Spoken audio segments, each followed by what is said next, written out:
मित्रों, आज हम आपको वो दो संकेत बताएंगे जिससे आपको समझ आ जाएगा कि भगवान शिव आपकी परीक्षा ले रहे हैं। इसके अलावा आपको एक शिक्षाप्रद कहानी भी सुनाएंगे जिससे आप महादेव जी के चमत्कार के बारे में जान सकेंगे। दोस्तों, अगर आप ये दोनों बातों को समझ गए और आप बाबा के परीक्षा में पास हो गए तो समझ जाए स्वयं शिव शंभो का प्यार आपको मिलेगा और वो सब कुछ मिलेगा जो आपको आपके जीवन में चाहिए। मित्रों, आजकल के युवा यही गलती करते हैं। सपने तो बहुत बड़े बड़े देखते हैं और सपना पूरा हो जाने के बाद इस दुनिया को बनाने वाले को भूल जाते हैं। वो भूल जाते हैं कि इस दुनिया पर जिनकी हुकूमत है उनके आशीर्वाद के बिन कुछ भी नहीं। मित्रों, एक बात हमेशा याद रखें, भोलेनाथ आपके पास नहीं बल्कि आपको भोलेनाथ के पास जाना है। अगर आप महादेव के सच्चे भक्त हैं और आपके जीवन में बहुत मुश्किल चल रहे हैं और आप अपने जीवन में बहुत परेशान हैं, तो कभी भी बाबा से अपना विश्वास को डगमगाने न दे। क्या पता ये आपकी परीक्षा हो सकती है।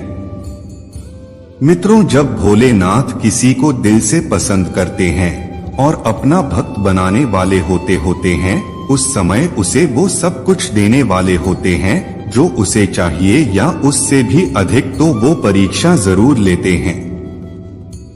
दोस्तों, आज हम आपको इस वीडियो के जरिए बताएंगे कि आपको कैसे पता चलेगा कि शिव जी आपकी परीक्षा ले रहे हैं। दोस्तों, भगवान शिव कई तरीकों से आपकी परीक्षा लेते हैं, लेकिन उसमें से दो तरीके से परीक्षा लेते हैं। अगर आप इन दोनों में पास हो गए तो स्वयं शिव शंभू का प्यार आपको मिलेगा। चलिए जानते हैं आपको कैसे पता चलेगा कि भगवान शिव आपकी परीक्षा ले रहे हैं। दोस्तों, पहला परीक्षा है मुश्किलें और चैलेंजेस। मित्रों, अगर आप शिव के सच्चे भक्त हैं और आपकी लाइफ कठिन और बहुत चैलेंजेस से भरा हुआ है, उसके साथ बहुत सारे मुश्किलों का सामना आप कर रहे हैं, तो समझ जाए कि आपकी परीक्षा चल रही है। खुद महादेव आपकी परीक्षा ले रहे हैं। आम लोगों से अलग आपकी जिंदगी चल रही है। आप एक सीधा साधा लाइफ नहीं जी पा रहे और एक के बाद एक आपके ऊपर नई नई मुश्किलें आ रही है, तो आप समझ जाना आपके परीक्षा चालू है। ऐसे में आप घबराएं नहीं बल्कि रोज भोलेनाथ को याद करें, रोज उनके मंदिर जाएं, एक दिन भी मिस न करें। जिंदगी में बहुत मेहनत करें, पूरी लगन के साथ अपना काम करें और भोलेनाथ को हर दिन याद करें और देखना आप इस मुश्किल परीक्षा से बहुत जल्दी बाहर निकल जाएंगे। दूसरा परीक्षा है सपत्नी के साथ संबंध।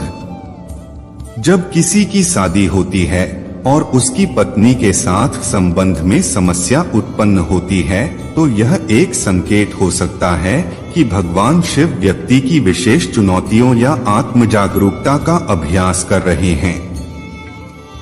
इस परीक्षा में सफलता प्राप्त करने के लिए व्यक्ति को संयम, समझदारी और सहयोगी बनना होता है। मित्रों, परीक्षा के दौरान भी भोले बाबा आपको बहुत सी खुशी के पल देंगे और आपको देखेंगे कि क्या आप उन खुशी के पल पाकर उन्हें भूल गए या याद रखा है। अगर आप अपने मुश्किल और खुशी के पल में भी बाबा को वैसे ही याद करते जैसे आप हमेशा करते आ रहे हो, तो आप बेहद जल्दी इस परीक्षा घड़ी से बाहर निकल जाएंगे।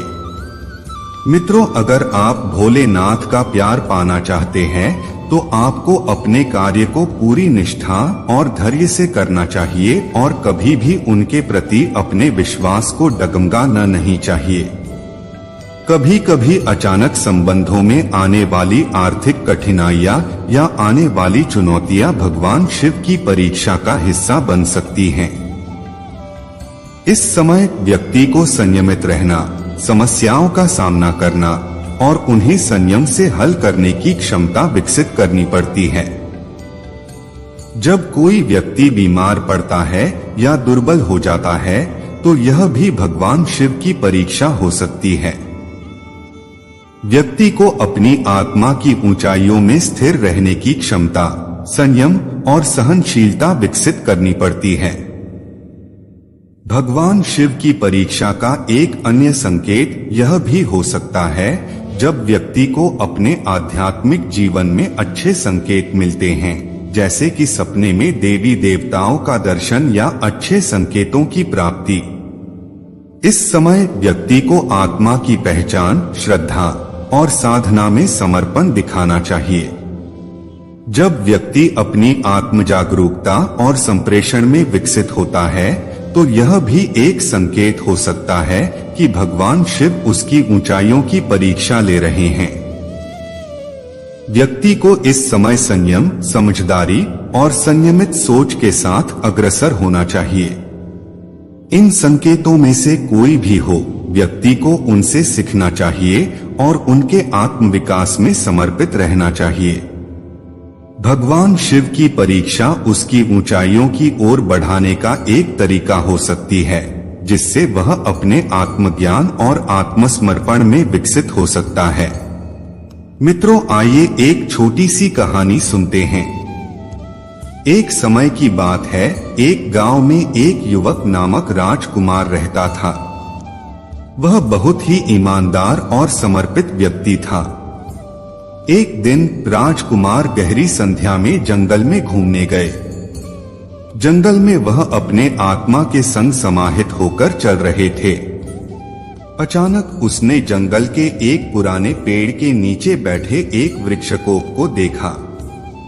राजकुमार ने पास जाकर वहां की अद्वितीय महक को महसूस किया। उसने देखा कि वह वृक्ष अच्छे से सजीव था, जबकि उसके चारों ओर के अन्य पेड़ पौधे सूखे हुए थे। राजकुमार ने विचार किया, क्या यह कोई ईश्वरीय संकेत है? फिर उसने एक पुराने साधु से मिलने का निश्चय किया। साधु ने उससे कहा, बेटा, यह एक शिवलिंग का प्रतीक है और यह संकेत कर रहा है कि भगवान शिव तुम्हारी परीक्षा ले रहे हैं। वह देख रहे हैं कि कैसे तुम उस महत्वपूर्ण जीवन की ओर बढ़ रहे हो जिसमें तुम अन्य लोगों की मदद कर सकते हो। राजकुमार ने साधु की बातों को समझा और उसने सोचा कि अब वह अपनी ऊर्जा और सामर्थ्य का परिचय कैसे दे सकता है। उसने तत्परता से काम किया, अपनी सामर्थ्य का परिचय दिया और अपनी परीक्षा में सफलता प्राप्त की। उसकी मेहनत, निष्ठा और आत्मसमर्पण ने उसे उस उच्च स्तर पर पहुंचाया जहां वह हमेशा सपने में भी नहीं सोच सकता था। राजकुमार ने इस अनुभव से अधिक समझा कि भगवान की परीक्षा तभी पार की जा सकती है जब हम अपने मन, शरीर और आत्मा से पूरी तरह से संज्ञान रखते हैं। यह संकेत था कि हर कठिनाई और परेशानी एक नई सीखने और बढ़ने का मार्ग हो सकती है। राजकुमार ने इस प्रेरणा से भरकर अपनी जिंदगी को और भी समर्पण से जीने का निश्चय किया। वह अब अपने कार्यों में और भी उत्साह और संजीवनी लाने के लिए तैयार था। उसने अपने जीवन को एक नई दिशा देने का संकल्प किया। राजकुमार का यह अनुभव सभी लोगों को सिखाता है कि जब हम किसी मुश्किल समय से गुजर रहे होते हैं, तब हमें विश्वास और आत्मविश्वास रखना चाहिए। भगवान हमेशा हमारे साथ हैं, हमें सिर्फ उसकी प्रतीक्षा करनी चाहिए और उसके द्वार परिश्रम और समर्पण से पहुंच सकते हैं। इसी प्रकार हम सभी अपने जीवन में उच्चतम स्तर की सफलता प्राप्त कर सकते हैं। इस कहानी से हमें यह सीखने को मिलता है कि हमें कभी हालातों के सामने हार नहीं माननी चाहिए। हमें अपनी निष्ठा और समर्पण में मजबूती रखनी चाहिए और हर मुश्किल को एक नई सीखने का अवसर मानना चाहिए। भगवान हमें सहायता देने के लिए हमेशा तैयार हैं। हमें बस उसकी प्रतीक्षा करनी चाहिए और उसके मार्ग में चलना चाहिए। इस कहानी से हमें यह सीखने को मिलता है कि जब हमारी ईमानदारी, समर्पण और मेहनत के साथ हमें कोई भी परीक्षा आती है तो हम उसे पार कर सकते हैं। भगवान हमेशा हमारे साथ हैं और हमें सहायता करते हैं जब हम सच्ची निष्ठा से उनकी प्रतीक्षा करते हैं। अगर आपको इस वीडियो से कुछ सीखने को मिला है तो इस वीडियो को आपने दोस्तों के पास शेयर करना और चैनल को सब्सक्राइब करके कमेंट सेक्शन में हर हर महादेव लिख देना। जय महाकाल।